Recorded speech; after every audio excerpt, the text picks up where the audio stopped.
Riechi. I represent Magombo Ward, member of County Assembly, and a member of Assembly Service Board. Thank you. Okay, so that's the delegation from the County Assembly. I'll ask the Governor, Nyamira, Governor Nyamira, to go on record and then allow your team to quickly introduce themselves. Thank you, Chair. My name is Amos Nyaribo, Governor Nyamira County. And I have a delegation here. I think we'll start from right. We go to the left. Yes, just your name and what you do in the county. Thank you, Chair. My name is Johnson Mwenga. I'm the CC in charge of finance. Thank you, Chair. My name is Dr. Asanath Maobe, Chief Officer in charge of finance and economic planning. Thank you, Chair. My name is Stephen Oboso, CEC member in charge of lands, housing, physical planning, and urban development. Thank you. Thank you, Chair. My name is Erasta Zorina, the County Attorney. Chair, my name is Dr. Donald Mogoi, CC member for health. Chair, my name is Jack Magar. I'm the County Secretary and the Head of Public Service.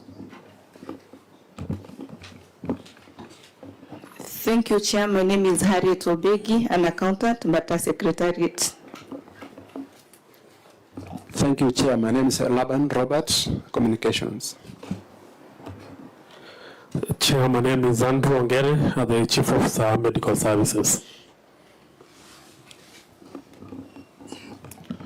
Chair, my name is Mwenja Nyasimi, Chief Officer, Environment, Water, and Natural Resources.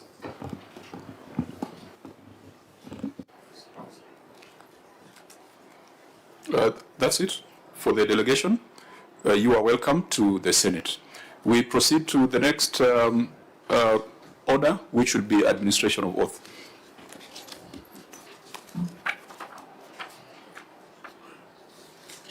The clerk of the Senate will guide the governor.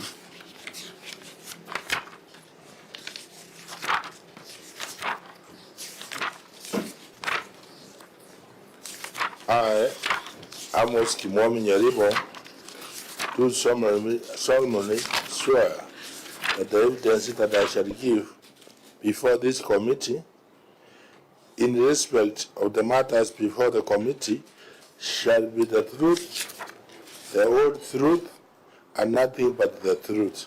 So help me God. Next will be for you to submit or formally table your management responses.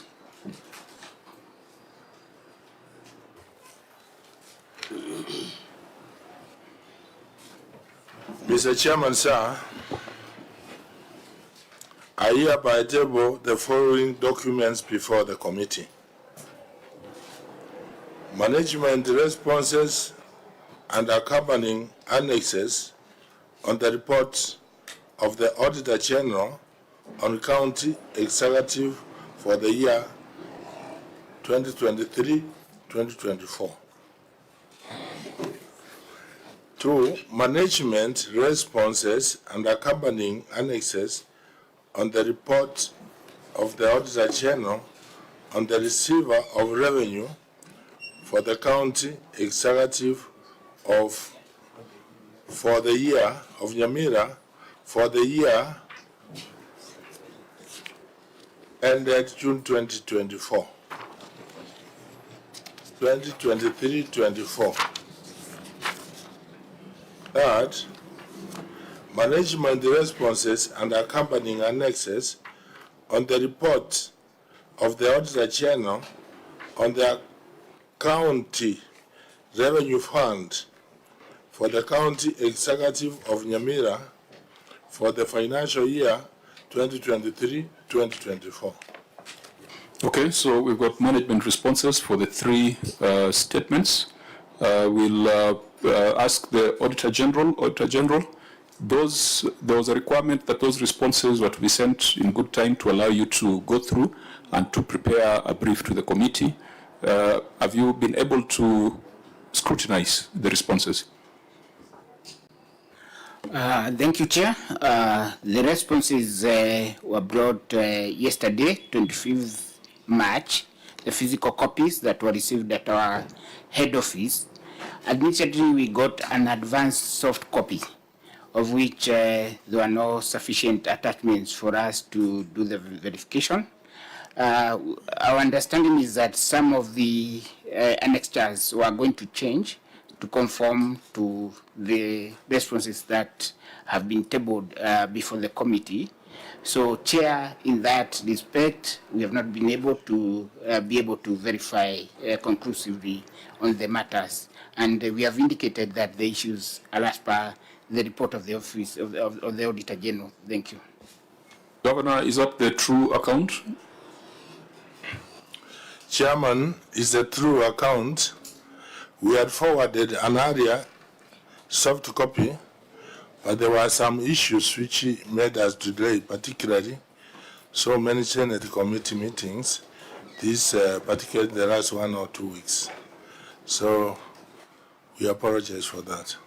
Clerk of the Senate, what was our requirement? What was our communication to the entity? Mr. Chairman, the responses were supposed to come on the 19th of March 2025.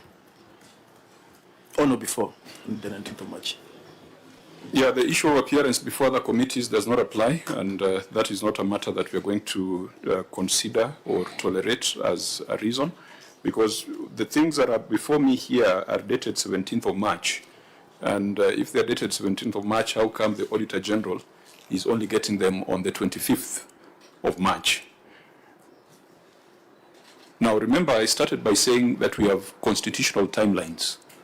Article 2293 requires us to consider, debate these reports within 3 months, and we intend to strictly comply with that.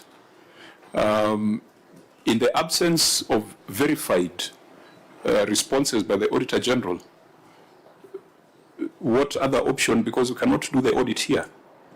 It is the Auditor General who's on the ground.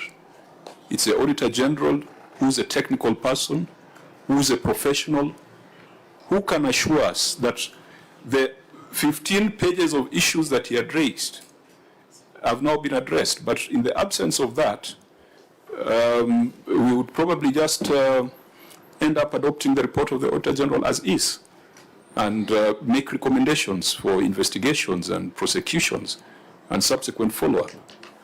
Now, members, before I give any directions on this, Senator Mofa, you are not gone on record. Just introduce yourself. Chair, my name is Mwenda Gataya, Senator Tharakanithi, the county member of this committee.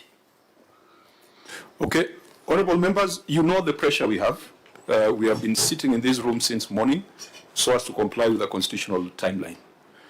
The Governor Nyamira has walked to Nairobi with his responses because if they were sent yesterday, maybe you arrived with them yesterday.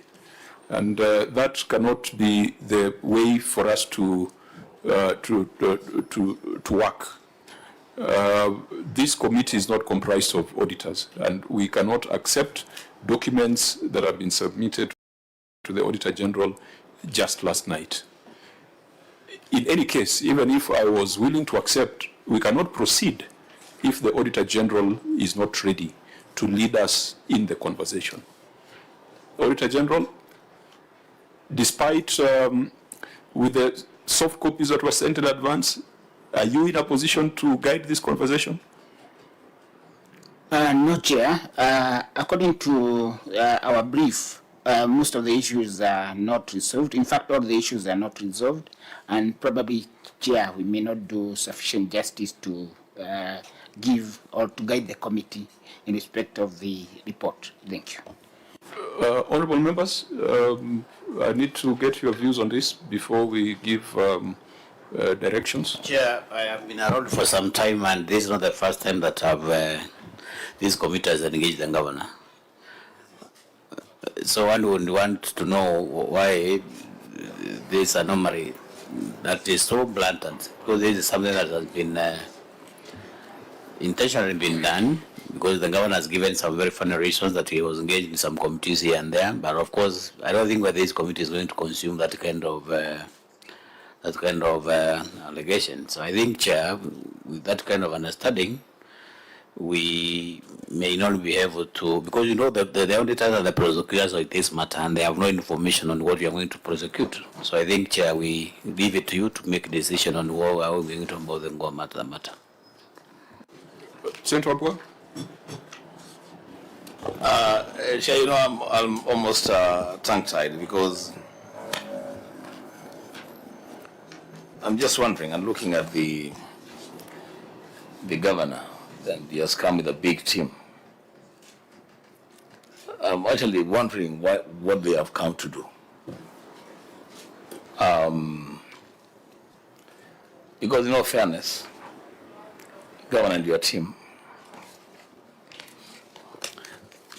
this here is part of the documents that you delivered yesterday. We have had custody of the documents today. I assure you that we have very sharp brains here.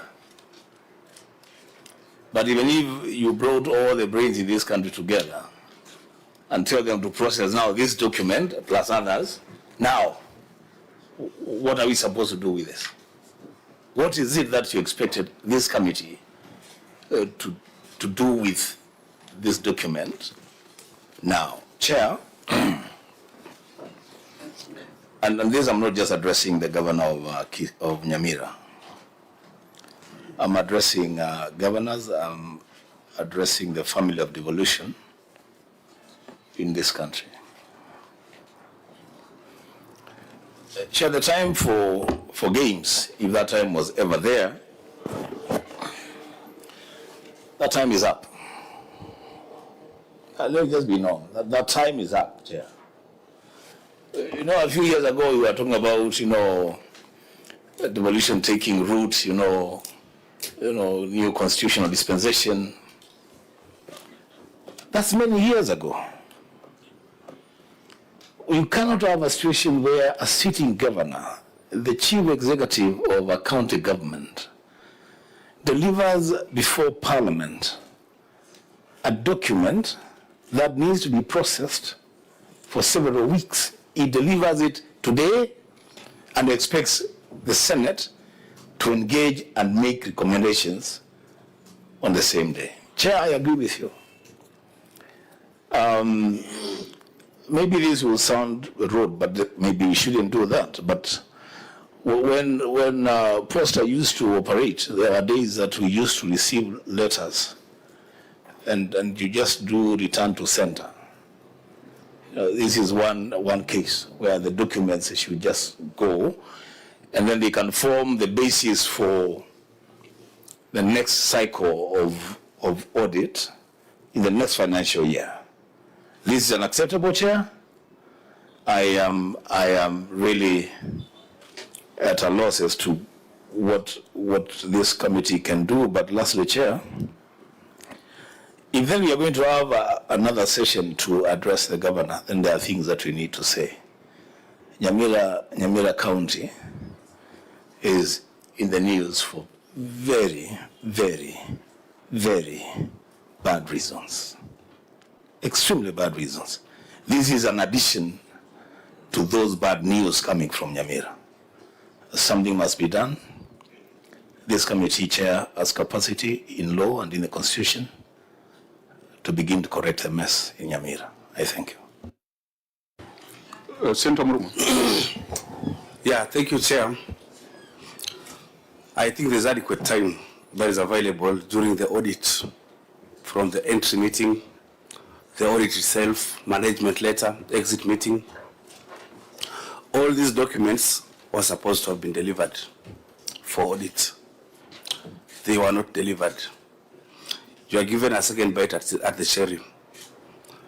That is to give the documents to the auditor for review. You are not able to give them in good time. Chair, as you said correctly, we don't do audit here. It is the auditors, our partners, who are supposed to have reviewed these documents.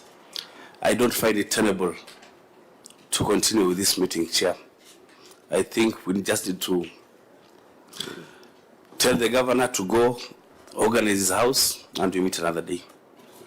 That would be it for me, Chair. Senator Nyamira?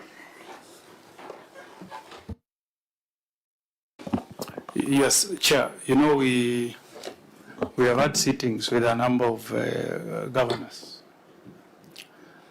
And I have not seen a case, and members will bear me witness, I have not seen a case where the governor delivers a bundle of documents to the auditor on the same day that we are supposed to have a sitting. Governor, you know you are embarrassing all of us. Because these senators here, they are governors. None of them subjected their senator to the embarrassment that you are placing us into as the people of Nyamira. As the chairs put to write it, your documents were prepared on 17th. In fact, if you sought my help as your senator, I would have come to Nyamira, picked them and delivered them to the auditor. If only to save my country from the embarrassment that you are subjecting us to. Because it's better we discuss on details of the issues. But on non-performance from your end, you have your CEC's chief officers, you can't deliver documents to the auditor in time. Governor, is there something you're hiding you don't want the auditors to see on the expenditure of money from the county of Nyamira? Chairman. Order, Governor. I think we'll process the communication through the chair. Let's allow the senator to conclude. I'll give you an opportunity to respond. Because, Chair, you know, some of these things are disgraceful. It's a disgrace. I should be sitting here to defend the county of Nyamira, but now with this disgraceful conduct, what do I do? Where the auditor himself is saying he can't proceed. Huh? Governor, this is a big shame. It's a big shame from you and your officers. But certainly, Chair, there is something maybe that is being hidden from us. I agree with Senator Ombua that let's do what we are supposed to do as senators in our oversight role. In practice, lawyers, we used to call, this is what we used to call practice by ambush. When you don't want your adversary to have a good look at the things you have hidden, you deliver the documents in the last minute and hope that you will have scored an advantage over your adversary. This is not right. And the governor should be reprimanded. He should put his house in order. It's not right. I feel sorry on behalf of the people of Nyamira, but I'm not the governor. That is his skunk, let him deal with it. Me, I'm a senator.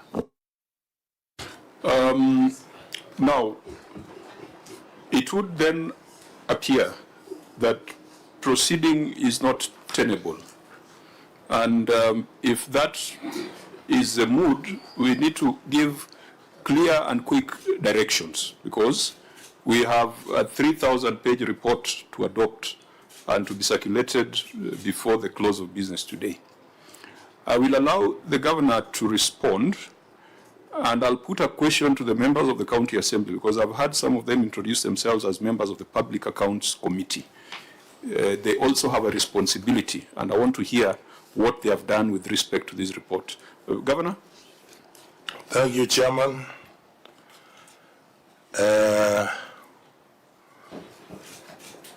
We had filed the soft copy in good time. It's only the pictures which took time to take fresh, good pictures of the projects in issue. I plead with you, Chairman, and the committee to accept our written submissions. We have nothing to hide. The auditors can come and verify. Governor, how possible is that when the auditor has not had the opportunity to review? Because if you had filed everything on time, the auditor had verified and done a brief to this committee, that is when you'd be talking about that nature of request. The soft copy had been filed It's only the pictures which were not attached. I want to make this session brief because it's 3, but you are inviting us into territories that will lead you into problems. Members, was there a chair? Is any of the member a chair of the Public Accounts Committee? Because we usually invite the county assemblies when we are having these sittings. Are you the chair or just a member of the committee? Oh, thank you, Honorable Chair. I'm a member. The chairman, Piak, is believed. So we are here on behalf of him. So I could introduce members who are here. They've already introduced themselves, so just for purposes of time. Thank you so much. Article 229 requires the County Assembly and Parliament to consider these reports within 3 months. Has your committee considered this report for Nyamira County Executive? Thank you, Honorable Chair. I want to confirm that our committee has not received the responses, and it's unfortunate that we have, in several occasions, asked for the same, but we were never supplied with the report. Is the report before the Assembly? Has the report been tabled at the Assembly? No. The report has not been tabled at the Assembly? It has not been tabled. Auditor General, have you forwarded a copy of your report to Nyamira County Assembly? Because tabling is the responsibility of the clerk. Well, I can confirm that all the reports of the Auditor General for the period 2023-2024 were tabled to Senate and all the 47 county assemblies. Chair, I think the member is not understanding your question, because if you have requested for responses from the executive, then you are asking for responses for a report that you have. Or what will you be asking for responses for? What haven't you been given? Responses for which report? Maybe I used has this report, the Auditor General's report, been brought to the County Assembly for you to start acting on it?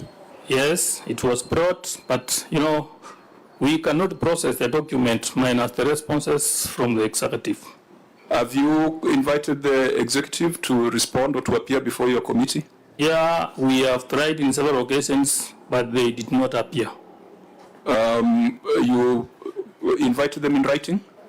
Yeah, we have written them in several, even a reminder. Governor, why are you not cooperating with the County Assembly, which is a primary oversight institution, which has greater capacity to deal with some of the things we are seeing here? I'm seeing 12 projects, buildings, markets, projects that we cannot resolve sitting in Nairobi. These are the guys who can resolve them. Why are your officers not cooperating with the County Assembly? The summons, Chairman, were done by a clerk who had been declared illegal by the courts. His name? What is the name of the clerk who did the summons? Governor, how does that relate to your constitutional responsibility to account for resources allocated to you? 5.8 billion shillings is in this report. You have been called by the County Assembly to explain. Now, how does the issue of the clerk come in? It's a unique situation, Chairman. Yes. We have been having wars within the County Assembly itself. They have been in court and out.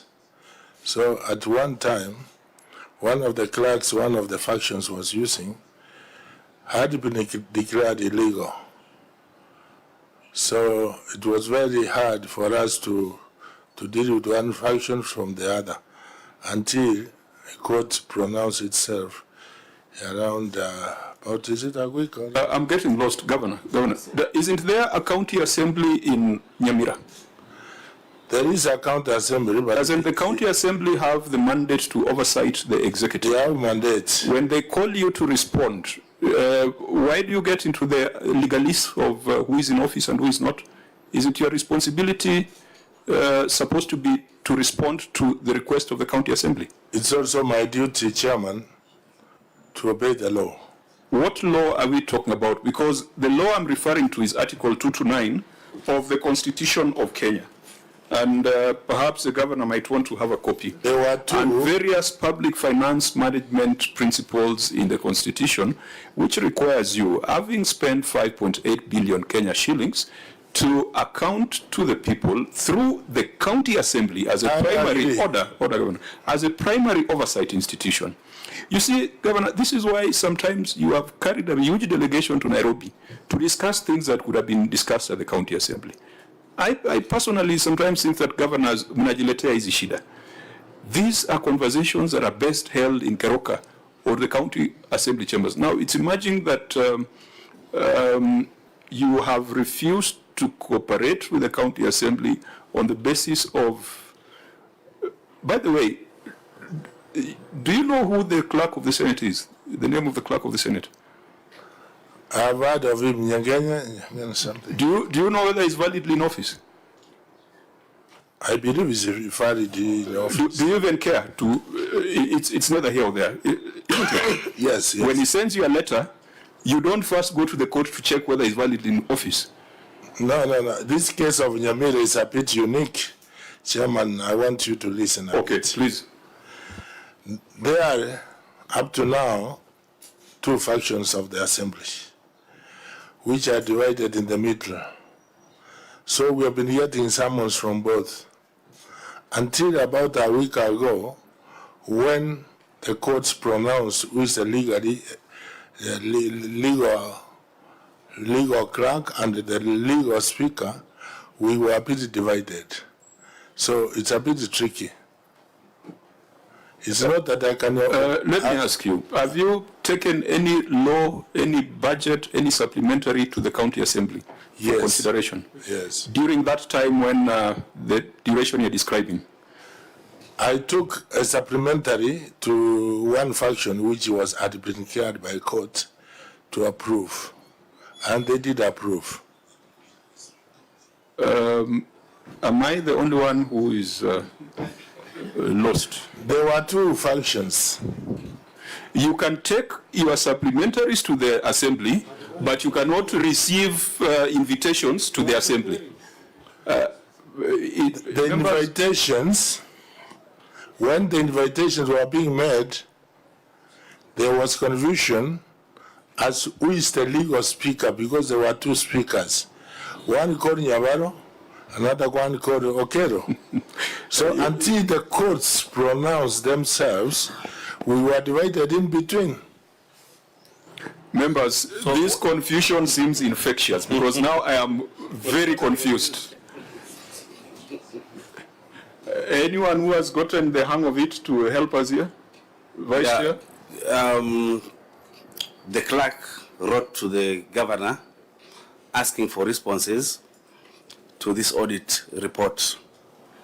The governor did not give that report because there are factions.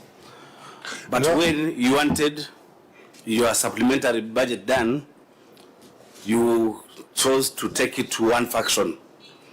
If you are receiving correspondences from both factions, why didn't you elect the one that would take the responses of this audit report too? Because at least for budgets, you are taking to one faction. But for audit reports, you are taking to none. I'm really confused, just like the chair. When they had asked for responses, the function which was writing, the clerk had been suspended. And he continued writing. Was the Public Accounts Committee of the County Assembly affected in any way? It was, because it was torn into two. The Public Accounts Committee? It was torn into two. What do you mean? There are two Public Accounts Committees in Nyamira? There are committees. One function from the committee, another one declined. And the courts, when the courts pronounced Okero to be the legitimate speaker, and the clerk called Nyamira, then now we had to deal with the one function which was legal. When was your supplementary budget presented to the one faction? When? It was in December. Was there a court order in December? There was a court order, but it more. No, when did the court make a pronouncement on this issue of who is There speaker? was a stay. No, Governor. Don't play games here. Tell us when I want my counter attorney to answer those. Order, Governor. Yes. When this pronouncement you have said, okay? When was it made by the court? It's a simple question.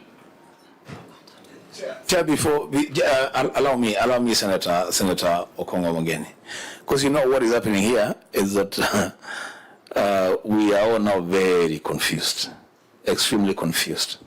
Chair, can you get someone in the room, maybe the MCS or I don't know who, to paint. Chair, protect me from the governor. To paint a picture of what is happening in Nyamira County. I was actually thinking that we are here for 2 minutes. It would appear like we'll be here for like 10 minutes, Chair. It would appear like there are 2 speakers, there are 2 clerks, there are 2 park committees. Can we get the picture that we can, maybe even 2 governors, I don't know. Even before the, Chair, if you listen carefully to His Excellency the Governor, I think he's too much involved in county assembly affairs. What is your interest? Because you seem to know functions, the speaker, who has not been there, who has been suspended, who has been banned by court to do this and that and all these things. I thought the assembly is very independent. Chair, assembly is separate. And there was a question. Just a minute. But still, just let the senator prosecute his point. There is this case that the speaker just fronted. He asked you whether you know the speaker of the Senate, and you said Nyang'enye. Do you know his station? The clerk. If you get a letter from Nyang'enye now, we don't go to court to find out whether he is currently in office.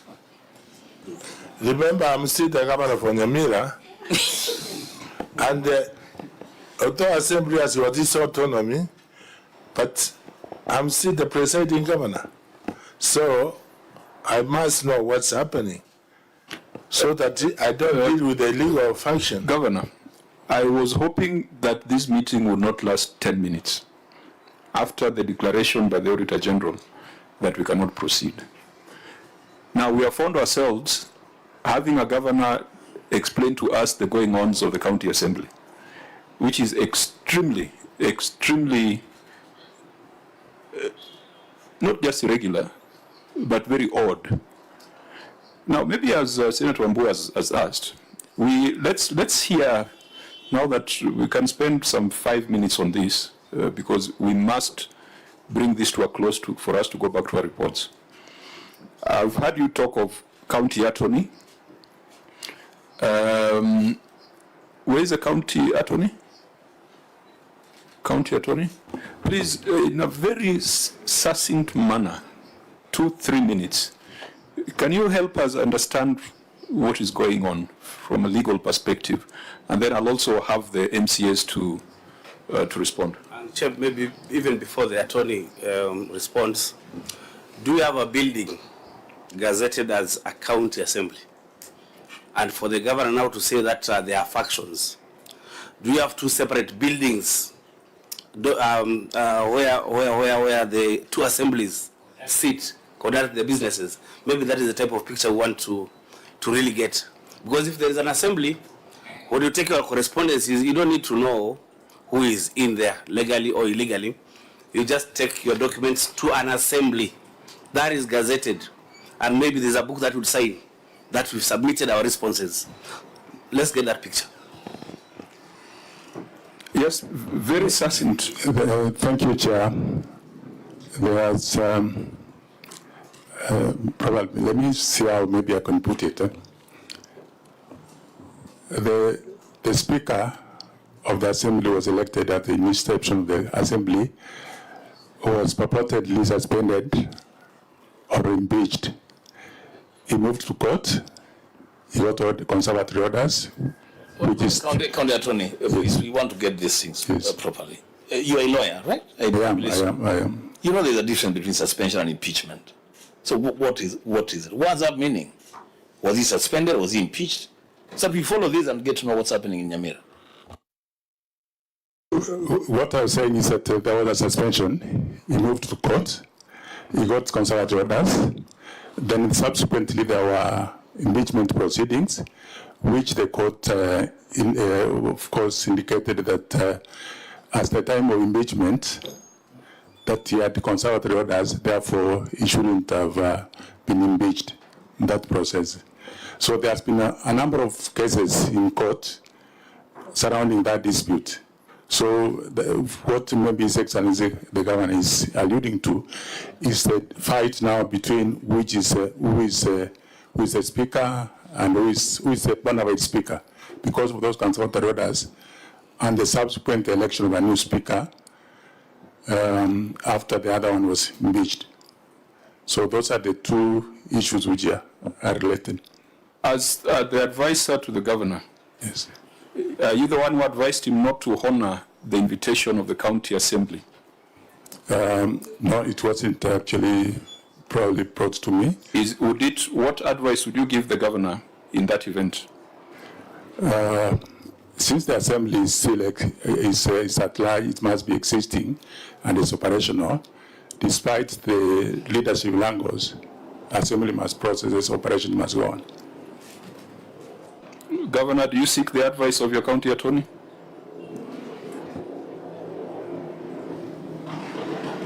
Because what he has said is what I would say.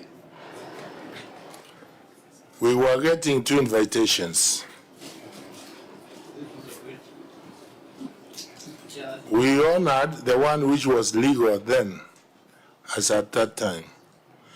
Even the budget was cleared by COB when the court had pronounced who is the... Now come to the audit invitations, because that is what has disturbed all of us, that you got an invitation to respond to audit queries by the County Assembly, fulfilling their primary oversight mandate. You chose to ignore because you didn't like the clerk. That's not true, the chairman, because the summoning person must be legal.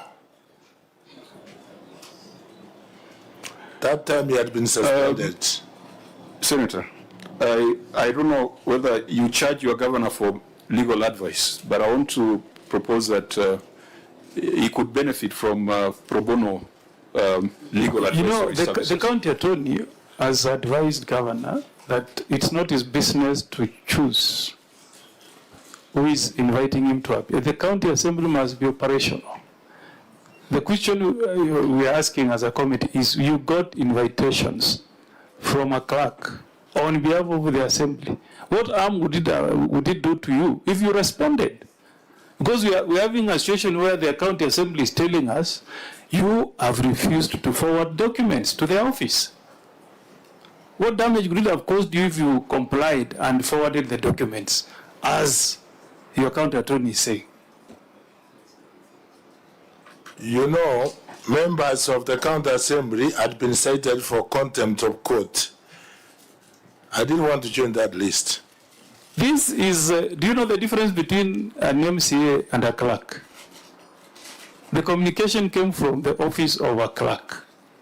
There is a difference between Nyegenye and Senator Wambua. Are we together, Governor?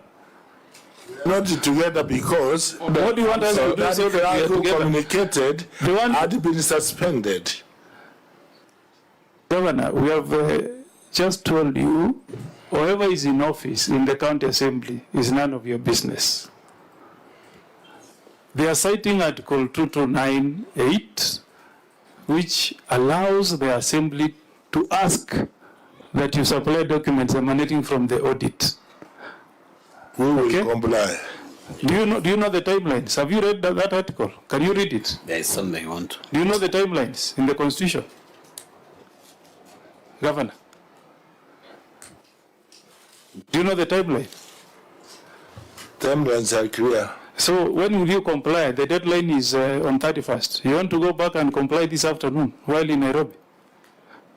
When you are telling us that you will comply to their request and you have only 3 days to the statutory time given by Article 229. So when will you comply?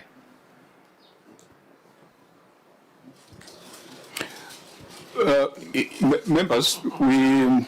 no, Chair, it's good to know. Let's hear the miracle from Governor. When will he comply? It's good to know. Chair, the attorney has prosecuted that matter very well. I don't think whether we have any other engagement with the governor.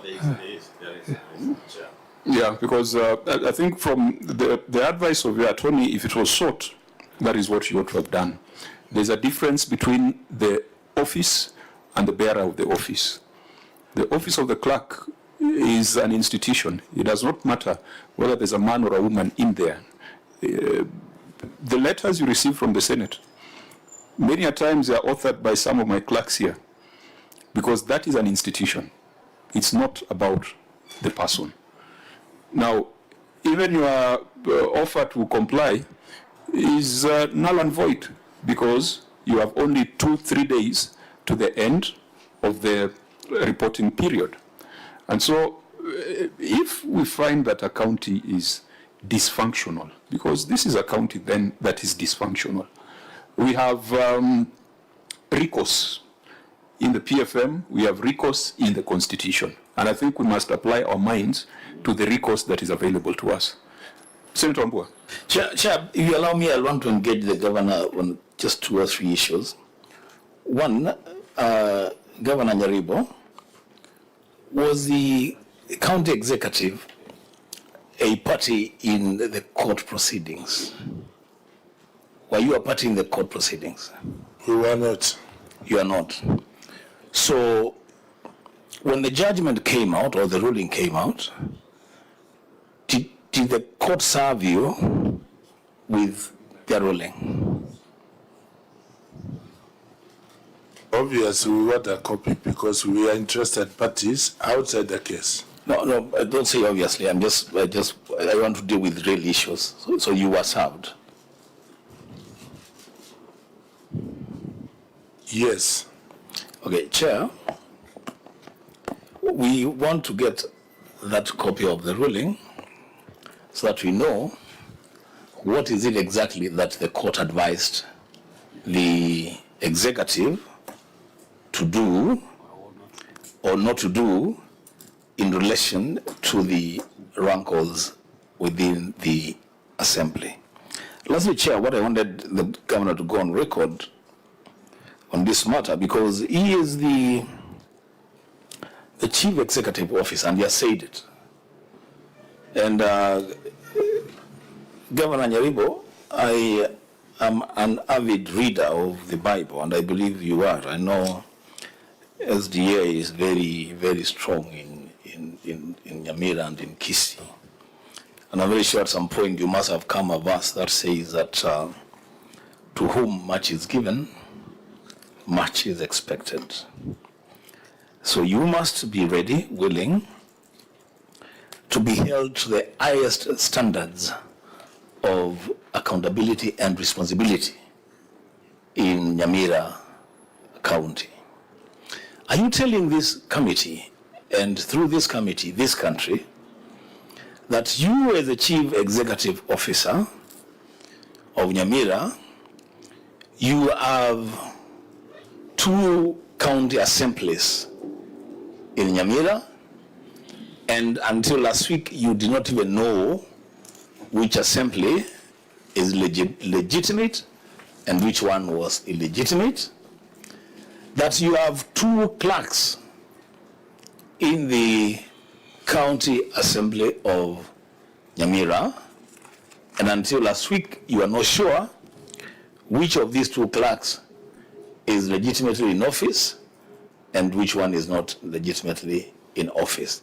And in a situation like that, Governor Nyaribo, being a responsible leader in this country, if you are, would you still say that the county government of Nyamira is functional? Is that a functional county? Or in the interest of the people of Nyamira that have bestowed upon you such responsibility, would you actually be the person leading in saying, let us dissolve this county to make it work, to make service delivery to the people of Nyamira be effective? Because as it were, with only one arm of government in office, and factions in the other arm of government, this is a dysfunctional county. Governor, that's, I think, a fairly lengthy question, and it's crafted in a way to give us a way forward. I want to hear your short comments on that. I'll come back to the members of the Assembly. I also want to hear their take, because issues have been said about the Assembly, but they've not been able to respond. Governor, and let's be quite brief. Chairman, as I had said before, there are two factions. One is sitting in the Assembly, whose speaker was declared illegal by the honorable courts. The other one is now functioning in Mashinani. And Mashinani had been gazetted areas where Assembly can sit. As we are talking now, they are working. So I can say now, we have one functioning, and I'm calling them next week for a meeting so that we can move forward. So which one do you recognize? The one which court recognized. Which one is it? The one machinery or the one in the chamber? Headed by Enoch Okero and the clerk Nyamira. So no, for us who don't understand those names, it's operating in Mashinani. It's operating in Mashinani. So I want them to come together and work, because court pronounced who the legitimate speaker is, who the legitimate clerk is. Let me just pause there. Honorable members of County Assembly, these things we are hearing about your County Assembly are very untidy. So which faction do you belong to, now that the governor says there are two factions? And just repeat your name for record purposes. Thank you, Chair. I just want to start by being apologetic that it's an unfortunate event in our county that is happening, and that we are here wasting Senate's time asking which faction is operational. Chair, in Nyamira, there are even more worse scenarios than the ones that you had here. In Nyamira, Chair, we impeached a speaker on 24th October. After impeachment, he went outside, he called some few MCAs, and then he started operating a punga mashinani. Honorable Chair, as we are talking, the supplementary budget that we have had here, he went with the mess, and sergeant at arms? It did not go with the mess. Sergeant at arms? It did not go with the sergeant at arms. The speaker's robe? Everything is remained. But once he went outside... Did you pass any motion for bunge mashinani? Did you pass a motion? No. As assembly? No. Okay, proceed. Once he went outside there, he created his own mess. And how much was passed by what we have called one function, this supplementary budget? How much money are we looking at? Pardon? The governor has just said that he sent his supplementary budget to one faction. Okay? Yes. Are you aware of that budget? But we know it was passed the other side, because it never came to our side at any given time. So we cannot expressly say what was inside, because it never came to the house.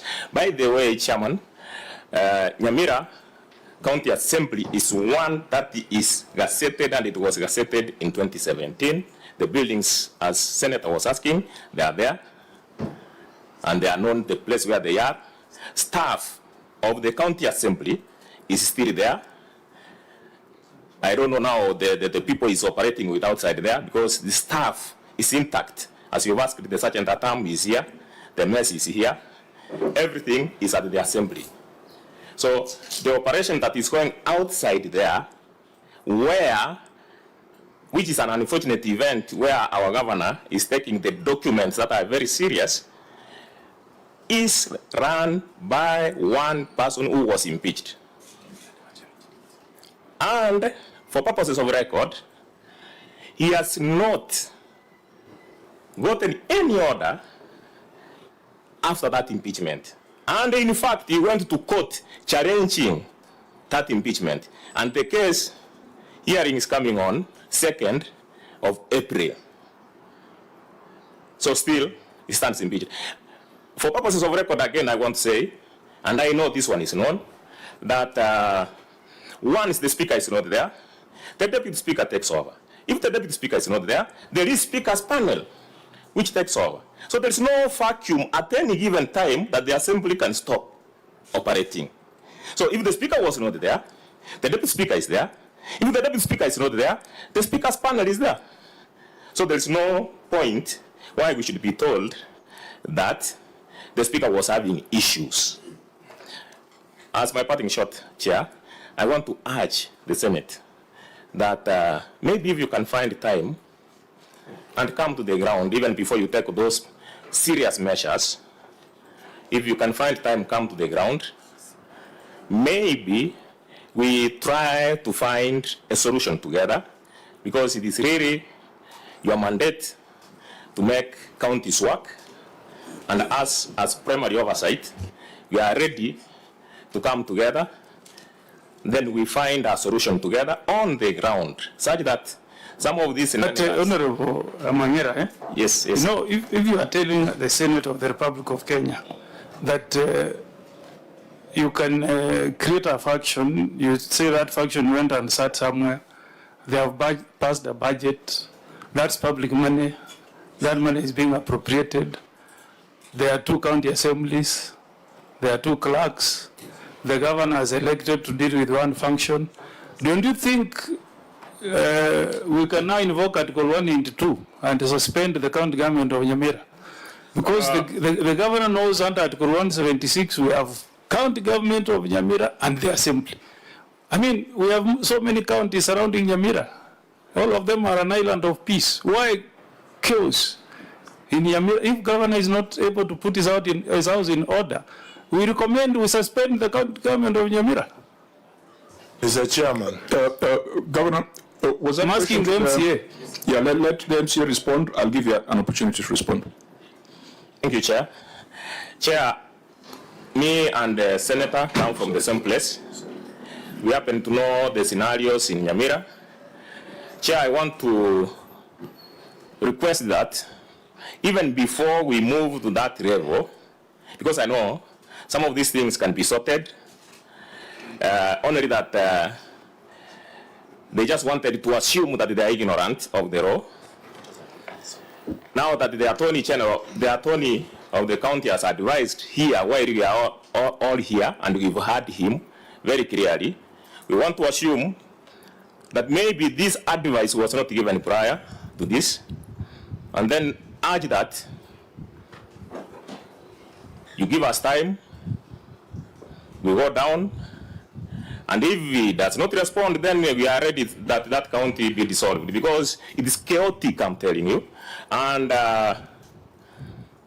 if we were to talk about service delivery, we can say that we are slightly behind. And the governor and the senator can bear me witness because he comes from that place.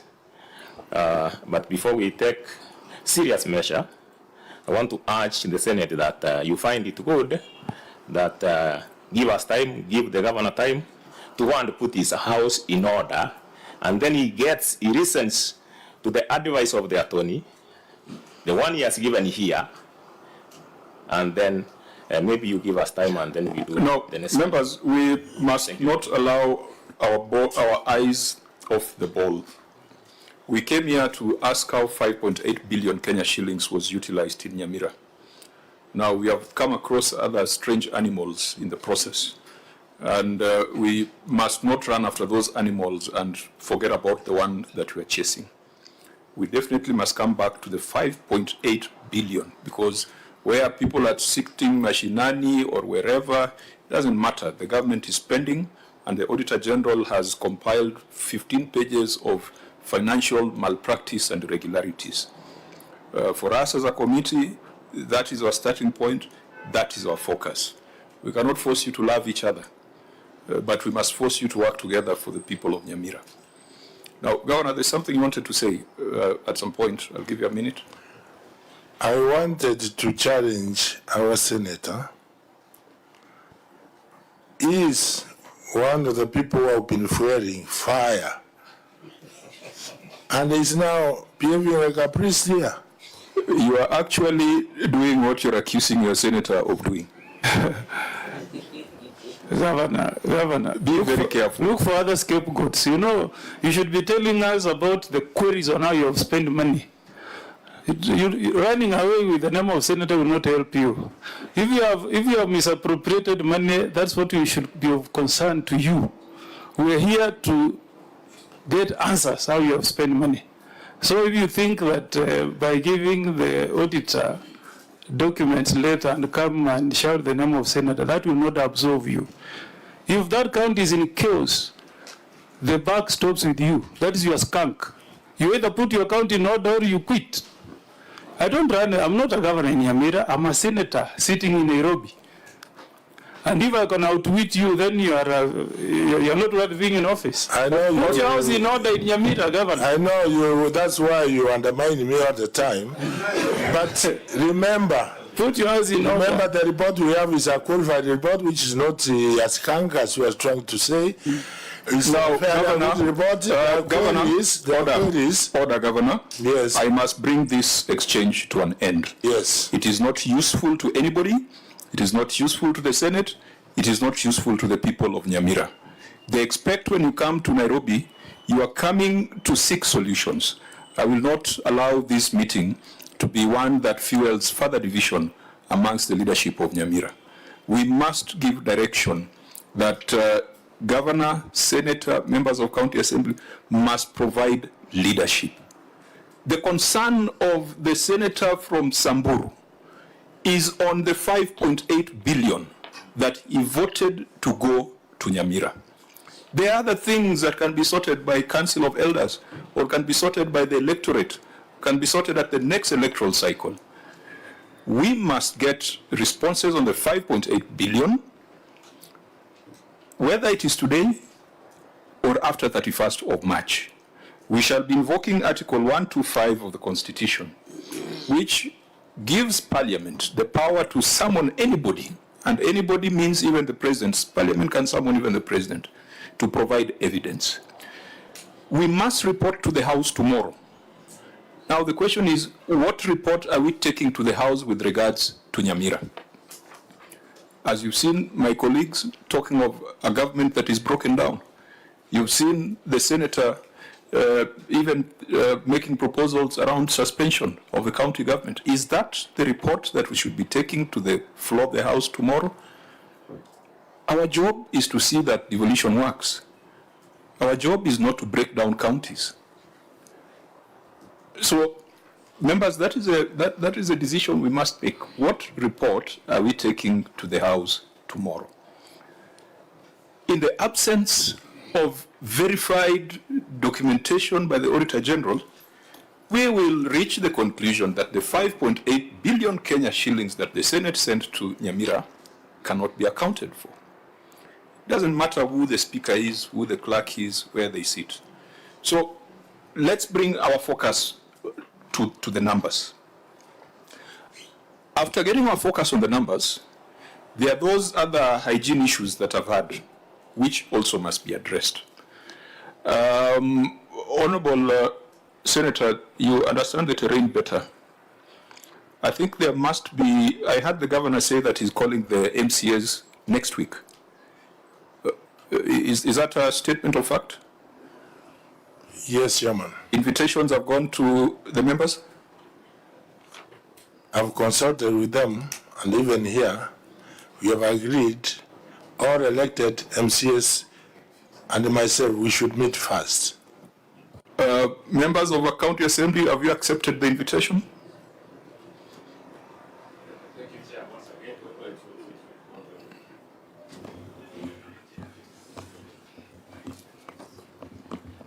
Thank you, Chair, once again. I want to say that we are open to that. Though some of us have not received those invitations, but we are open to that. Okay, so, Senator, do you think that is the route they should be taking? And I'd like to hear your views on that. On the numbers, I think we are very clear that you must account for the 5.8. That one, there's no escape. But now, you know the first thing, Chair, I don't have a problem. The first thing is to give an assurance to the people of Nyamira that the money that we send to Nyamira has been used for the intended purposes. You know, all the queries that have been raised by the auditor as we speak today remain unanswered. And despite the side shows, what we expected from governor and what we need to tell the House tomorrow is whether we are convinced, us and the Auditor General, whether that money has been utilized properly. Because Senator Chair, despite all the shenanigans, at the end of the day, the people of Nyamira want value for money. People of Nyamira want services. People of Nyamira want to get medicine in hospital. They want water. You know, when the auditor tells us that 8 million has been put in a project for water, they have not received the water, they expect answers from us. So I think as a committee, despite what is happening, failure to supply documents to the county assembly, we must tell the House the truth on what is happening in the county of Nyamira. And you have seen it for yourselves. You have heard from honorable MCS. You cannot get money without accountability. We cannot have a situation where a governor of a county appears here and does not want to take responsibility on how money has been spent. Sure. And we have powers to make all manner of recommendation. If this money is going into people's pockets, let there be an audit, even a lifestyle audit. So my first concern as a senator of Nyamira is on the proper utilization of the funds that go to the county of Nyamira. That should be number one. Number two, Chair, we have 47 county governments and county assemblies. It's not the responsibility of a senator to ensure that there is sanity in the assemblies. That is the responsibility of governor. If I was governor of Nyamira, that would be my responsibility. So governor has a responsibility to put his house in order, to have the assembly work seamlessly and they be given a chance to do what they are supposed to do. If he's unable to do it, that means he's unable to govern. So that responsibility, Chair, should go back to the governor. If he can assure this committee that he will stop this idea of identifying factions, he goes back, holds a meeting with the MCS, we give him backup. But so that we don't drop the ball, let's escalate this matter further. If there are any criminal activities that have taken place, including the passage of the supplementary budget, Chair, we have an obligation to recommend appropriate investigations, and if any crime is identified, we recommend action be taken. Because passing of budget is not a discussion in a market. It must be done properly. Four, let's also do an inquiry to understand where is the Assembly of Nyamira supposed to have its sittings. Is it supposed to sit in the Assembly building, or they have passed a motion to do Senate machinery? So let's also intervene as a Senate. Let's have, we can have 3 committees or so addressing the happenings in the county government of Nyamira. That chaos, Chair, is a disgrace. It's an embarrassment to all of us. It's something that we are not proud of, and we wish to see it come to an end. Chair. Chair. Thank you. Senator. I think I've heard from the governor that the Machinani sittings have been gazetted, and how many of them have been gazetted so far, because I've heard from Honorable Magera that the county assembly premises or county assembly chamber has only been gazetted once since 2022.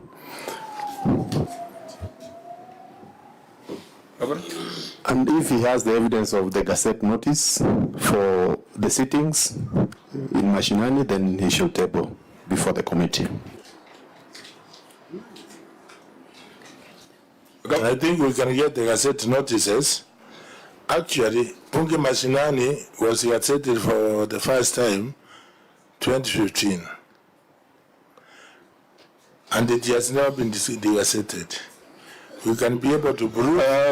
I don't think the governor should be speaking on behalf of the assembly, and I don't think he should be answering questions relating to the assembly, because that then will further confirm that that he's managing the assembly. The first time Senate had its sitting in Uasin Gishu County, a gazette notice was out. It was gazetted that we are sitting in Uasin Gishu County. When we had our sittings in Kitui County, the same was done.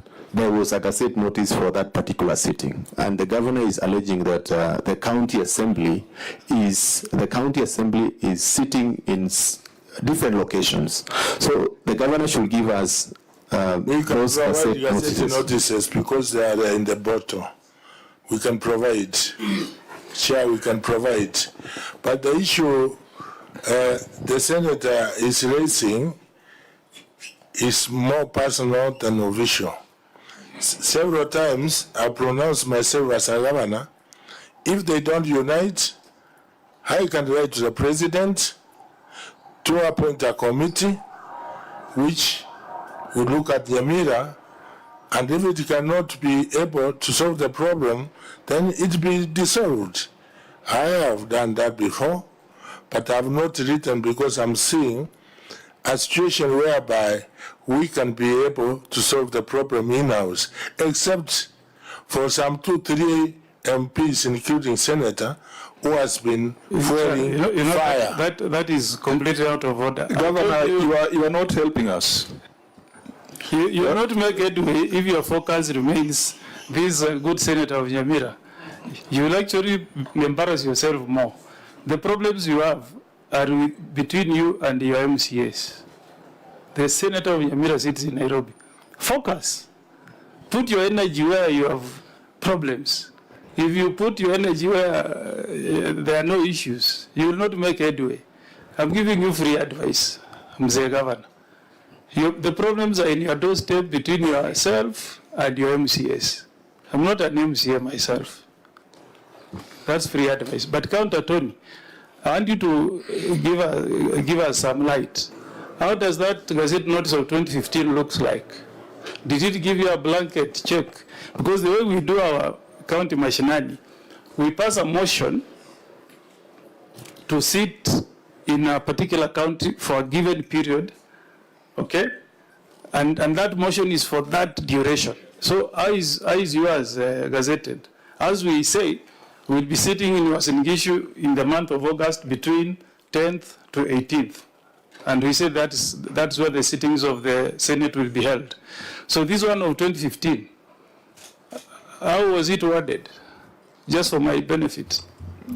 Thank you, Chair. I may not comment much about the 2015 Gazette notice because apparently I don't seem to have seen it.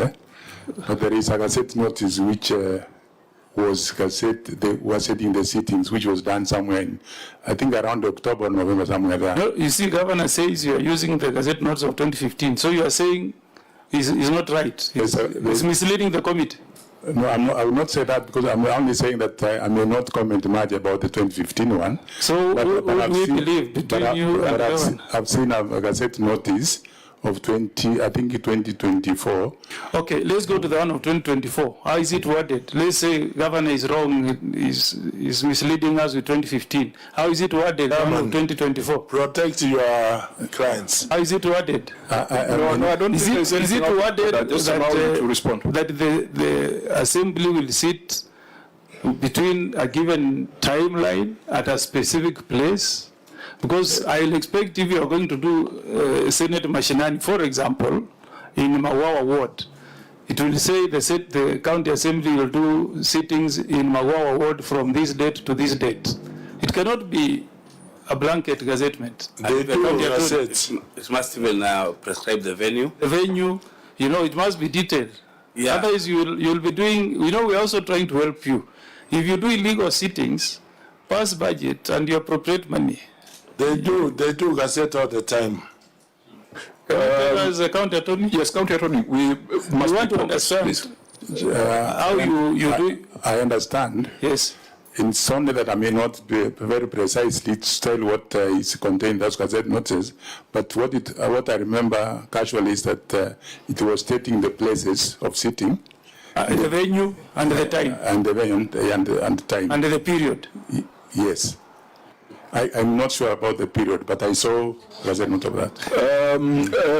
MCA, I think final word. I must give way forward. It's 4 o'clock and our report is being awaited at another level.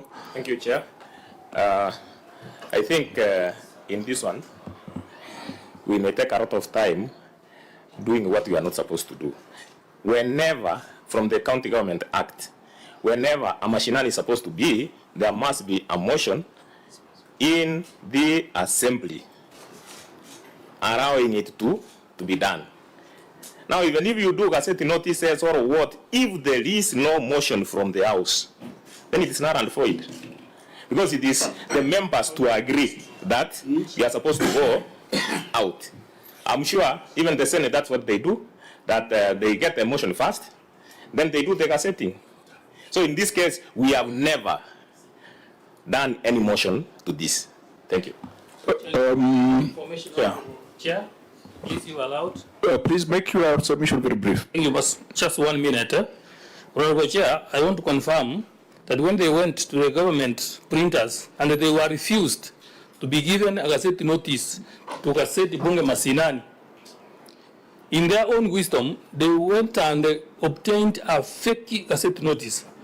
And as we speak, we went to the government printer. The government printer confirmed to us that 30 gazette notice does not exist. And they are using that fake gazette notice to transact very serious business, like busing the CFSP at the Bunga Masinani, feting the municipality board members. And even today, they are feting a nominee to the CC department in Chenda. That is how serious our county is, and you have confirmed here that the governor is also pending towards one site. He is now actually aligning himself to Okero, who is an ambiguity speaker. So the idea that he is going to call us will not bear fruits because he is already biased. I don't think you should preempt debate or preempt because we are here to seek solutions that can help the people of Nyamira to get services. When everyone is fighting everybody, it is the people who will suffer. And honorable members, I've sat here and I'm wondering what is the problem? Is it the governor who has failed to provide governance and direction? Is it the senator? Of course, the senator does not pass laws and budgets. Is it the county assembly? I'm looking at these financial statements. Honorable members, I can see Governor Amos Kimomi Nyaribo. He is a holder of a Bachelor of Commerce, Finance option, and a chartered accountant. We are struggling here with audit issues. And this gentleman is supposed to be, or am I reading somebody else's description? Are you a chartered accountant? So what is this in your financial statement? What is this? It goes ahead and says, before joining the county leadership, he previously served as a senior economist with the World Bank Group. Is it true? Is that you? No, is it true? I've not seen that. Because, you know, I've read this and I'm wondering, why are we struggling with Governor Nyaribo if he's a chartered accountant? I have a master in finance. And a former World Bank employee? No. So even this financial statement... Chair, now then I think just dissolve this meeting. Not adding value. Okay, you know why, Chair? Bring this meeting to that document has been tabled by the governor himself. I don't know the chairman, I don't know the document you are reading. So, Chair... A financial statement, Governor. Page 12, it has your photo and your description. And I'm here saying, this governor knows what should be done according to his education and experience. And I've been wondering, why isn't he getting it? So who faked the profile of government? Who faked it? Because it's here. Huh? Chair, allow me. Who takes the you know, just a minute. Sure. You know, it's a crime to tender false information before a committee. It's a serious crime. So who did this? Governor. It's page Roman 12. Who takes responsibility? Who takes responsibility?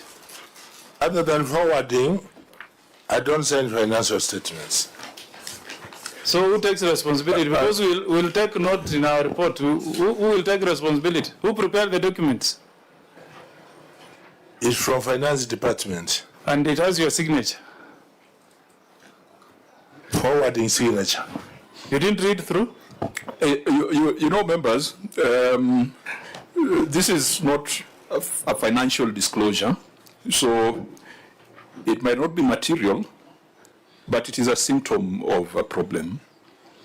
Because if the governor's description is wrong, then there could be a problem.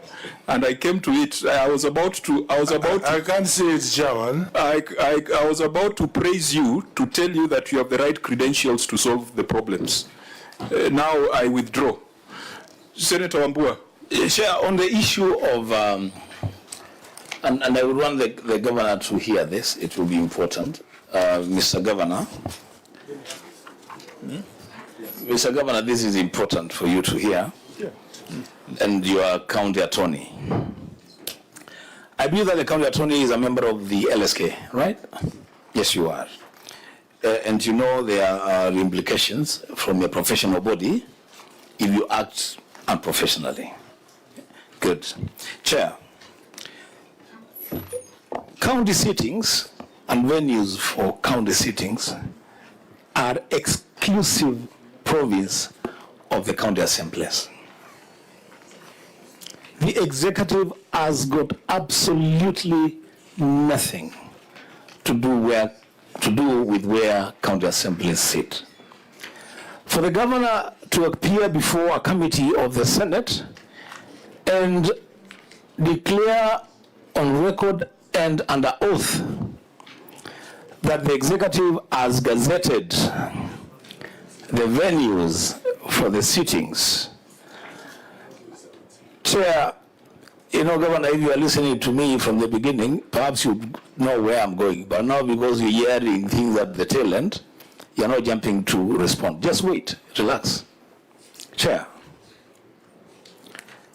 I want to request this committee, because this is a serious affront on devolution, to find out exactly whether it is true that there have been members of the County Assembly of Nyamira sitting in areas that have not been designated and gazetted and made resolutions that have the weight of law, including passing supplementary budgets, vetting county officials, and if that is found to have happened, Chair, then serious action, legal action, must follow. I thank you. Members, we must close this meeting. all that has been said here is pointing towards one thing. Governor, you want to? Something he wanted to show you.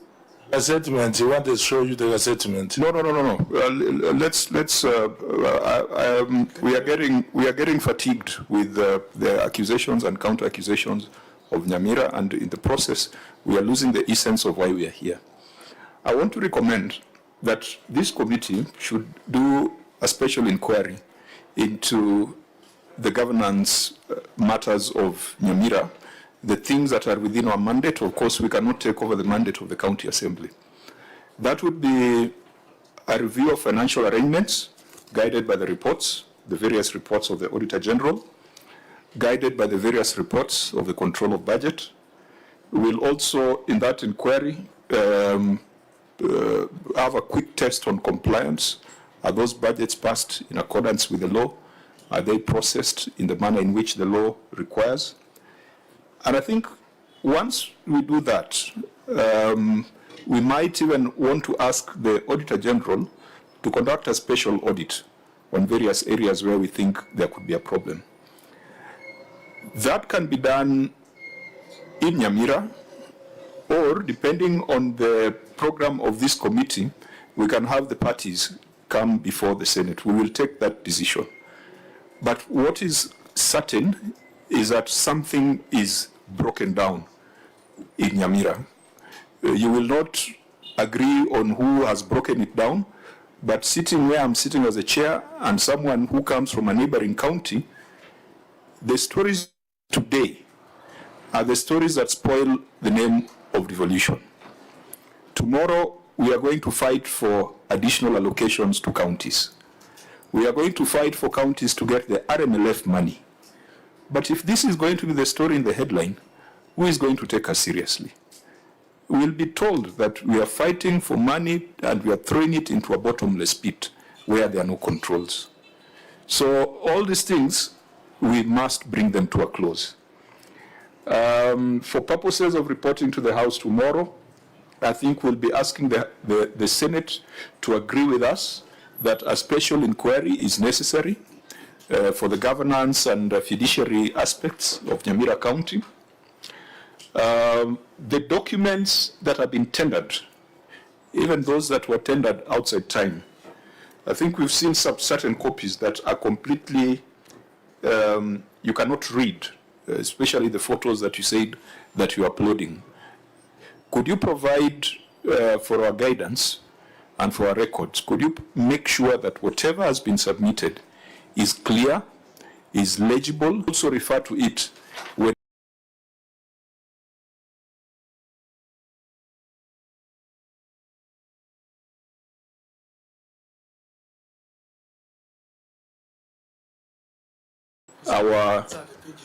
when we are making our report to the House, because initially you had talked of us adopting your written responses, but when I look at page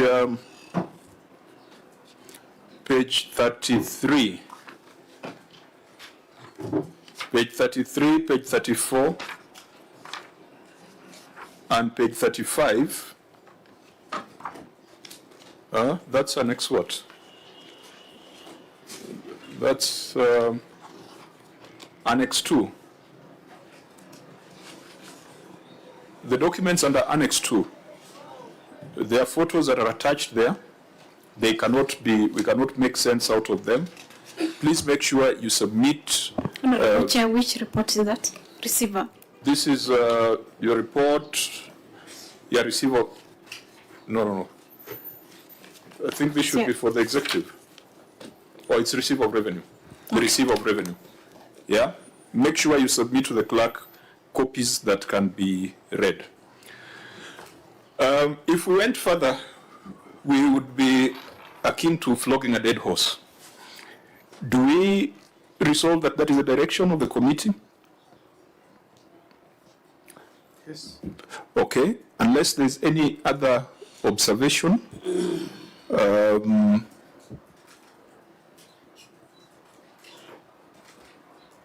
Governor, is there any matter in closing? Because you have nothing to hide, we welcome them to come and look at it. Fine. So we will be taking our report to the House tomorrow. For avoidance of doubt, we will be guided by the report of the Auditor General, but we will also indicate to the House that there seems to be a complete breakdown of institutions of governance in Nyamira County, and we must use formal and informal means to ensure that there is closure. Governor, go back to your county. You are the leader. That's why they call you His Excellency there in the county. If things are not working, don't be too quick to assign responsibility to others, because if things were working, I am sure you would take all the credit. So please, for the sake of the people of Nyamira, this Senate directs you to go back, bring heads together, bring institutions together, enable institutions to work, enable the people of Nyamira to enjoy devolution like the people of other counties. I think that then brings us to the end of this consideration of Nyamira. It has not gone as we would have expected. It has taken longer than we had planned. So, Governor and your team will discharge you, and you will get an invitation for our next meeting, which would either be in Nyamira or in Nairobi, after the House makes a resolution tomorrow. Most welcome to Nyamira. Fine. Sergeant at Arms, you'll allow the delegation to exit so that we can continue to the next agenda of our meeting today.